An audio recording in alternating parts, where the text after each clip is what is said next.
My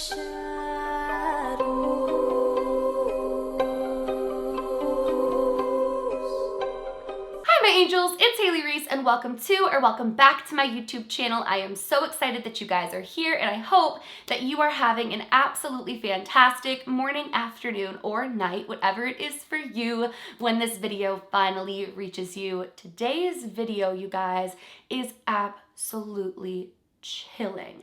I was just recently talking about how movies to do with possession and exorcisms scare the daylights out of me, and I'm actually somebody who doesn't get too scared where movies are concerned, and that's when one of you guys brought to my attention an experience about the boy who cried demon, which, yes, as I'm sure you're wondering, is very similar to the boy who cried wolf. So I'm sure you can see where this story is heading. And after hearing it, I couldn't shake it. And whenever I find cases or experiences that I can't shake, I always bring them here to my channel to share with you guys, because why not all be freaked out together, right?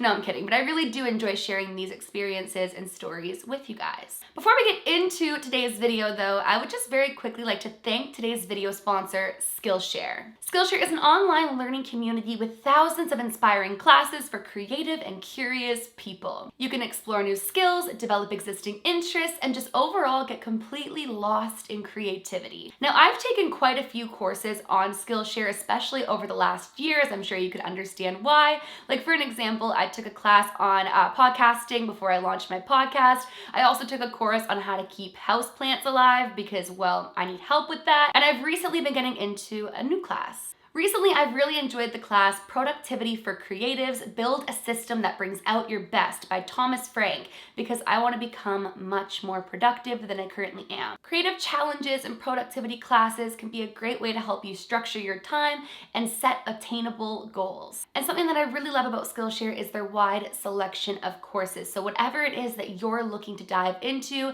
Skillshare will have a class/course for you. Whether you're looking to fend off boredom or focus on self-care through creativity, or even just join a similarly creative community, Skillshare is the place to keep you learning. The first 1,000 people to click the link down in my description will get a free trial of Skillshare Premium membership, and then after that, it's just around $10 a month. So make sure that you guys click the link down below so you're within the first 1,000 people and get creative. And thank you so much to Skillshare for sponsoring today's video. But without further ado, let's get into this experience because it is absolutely chilling. So as I was saying early on in this video, recently I was posting about the fact that I love scary movies. I really truly do, but there are only two types of scary movies that actually freak me out and occasionally give me nightmares, so to speak. And that's if they're done well, of course, but that is home invasion/kidnapping movies and possessions/exorcism movies. I actually did a video here on my channel a little while back on The Exorcism of Emily Rose, the movie, the true story behind it, and that movie, you guys, gave me the actual heebie-jeebies and like borderline nightmares. Like, it freaked me out, and then when I dove into the true story behind it, it freaked me out even more. So recently I actually received a lengthy email from one of you guys detailing an experience of the boy who cried demon. And after reading it, I just couldn't shake it. And whenever I hear an experience or a case that I can't shake, the very first thing that I want to do is come on here and share it with you guys and get your guys' thoughts, opinions, and theories on it. So with that being said, that is what we are going to do today. Sit back, relax, maybe turn a light on, because we are about to get into a very, very eerie experience. So this story begins with a 9-year-old little boy named Rory. Now, Rory's parents were divorced, which makes a lot of sense when you dive into this story because they were very different. It was actually explained in the message about them that they were just so opposite that even when they were getting married, people on both of their sides of the family were like, "Are you guys sure about this? You guys are very, very different." And ultimately, they did wind up divorcing, so I guess their family was on to something there. But Rory's mom was very spiritual, really into an awakening. She enjoyed horror movies as well, but she knew the truth behind them and was just really into her spirituality. Rory's dad, on the other hand, loved anything gory and horror and dark and twisted, and he was just really into some creepy stuff. He was like a horror movie fanatic, so to speak, but he didn't really believe that it was real. He just enjoyed it, if that makes sense. So Rory had two very different parents to be raised by. Now, Rory's mom, as I mentioned, because she was so spiritual, movies about like possession and exorcism and things of that nature were never anything that she wanted to expose Rory to. So while the two of them were still together, like Rory's parents, she wouldn't let Rory's dad watch those like dark movies whenever Rory was awake, because Rory always wanted to watch what they wanted to watch. And so it was like a rule in the household that he would have to watch that after dark when Rory was sleeping. But as goes in most situations when parents divorce, they have their own homes, thus their own rules, and eventually Rory was watching some really dark demonic exorcism movies while he was at his dad's house. Now his mom's first thought that something was going on that she wouldn't approve of while he was over at his dad's house was the vocabulary that Rory had kind of started to change when he would come back from his dad's house, and he would talk about like violent things, in the sense that like when he was playing with his action figures, he'd be far more violent with them. And she was starting to question what Rory was exposed to while he was there. Now, I do want to give this quick disclaimer. Rory's dad is not a bad dad whatsoever. He was just one of those dads, or he is just one of those dads, I guess, who's like, yeah, you can watch it, buddy, but like, you know, don't have nightmares about it. He didn't do it to be malicious. He wasn't a violent human being. He was just somebody who enjoyed those types of movies. And I know people that do. I mean, look at the Saw franchise. That is gruesome. I hated the Saw movies. I think I watched like 2 of them and I didn't like it. It was gruesome. But some people are into that. So I do just want to say that very quickly. But anyways, yeah, he would come home from his dad's house and he would start acting just like very different. But when she would question her ex-husband on what they were doing, he basically said, I'm not putting our son in harm's way, and what we choose to watch and do at my home is my prerogative, so to speak. So this went on for a little while, and they actually started to get the co-parenting thing down. His mom kind of became more relaxed when it came to what they did when they were over there, and things seemed to be going well, until one night, Rory started acting very strange. He started telling his mom that a demon was around and that the demon wanted to possess him, and that Rory was telling the demon that he could possess him because he thinks it would be so cool. Well, obviously, because she's so spiritual, this freaked her right on out. She started telling Rory that that's not something to joke around about, that's not something to say, cut it out. And Rory came back at her saying, I'm not joking around about this. There is a demon around and this demon wants me and I'm allowing it. And so her mom had a sit down meeting with her ex-husband, Rory, and herself. And they said, look, you're not going to be allowed to watch any of these things anymore. If you're going to joke around like this, it's not funny. But Rory was adamant that there truly was a demon around him and that he was going to allow the demon to possess him because he thinks it would be cool. This is a 9-year-old little boy, guys. But anyways, so this was a little bit concerning, and the dad actually agreed, yeah, maybe that's a little bit too much scary movies for him. I'm not going to allow him to watch them with me anymore. I'll save it for when he's not at my house. But it almost seems as though it was perhaps a little bit too late. So at this point, both of his parents were in agreement that no more watching the scary movies, no more of the gory movies, no more of the possession movies, that it was clearly getting to his head a little bit, and maybe he was a little bit too young to be watching them. But as time goes on, he keeps talking about this demon around him, this demon that is attached to him and wants him. And when his mom says, why do you call it a demon? His responses were pretty disturbing. Like, he was acting as though he really believed it was this demon. But remember, his mom is very spiritual, and she said that she got the vibe her son was lying. She didn't feel anything in the home. She frequently smudged the home, and she knew that if she was cleansing the house and it was a demon, that would just aggravate it, and it didn't seem to do so. So she thought that her kid was just trying to get a rise out of her, and she actually started to ignore the behavior. She thought that if she didn't give it the attention that he wanted, that eventually he'd get over the bit and things would go back to normal.